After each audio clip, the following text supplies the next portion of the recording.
This is how you wanted to combine everything to make it one clip or something. You could right click, go to new compound clip. I'm gonna just leave the name that as that. What this allows you to do is affect this compound clip, and it will, anything you do to the compound clip will affect everything beneath it. So for example, let's say you wanted to zoom in. Now when you come in here, everything has been zoomed in. You can do anything. Let's say I wanted to grab that one of these effects again or something. I wanted to grab this and throw it on. So now everything that's in that content is actually a perfect use case for that.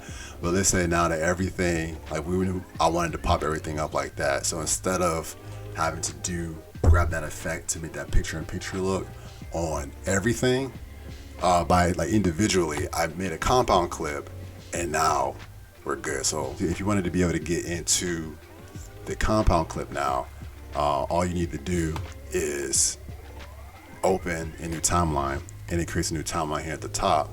And now you can go inside that compound clip.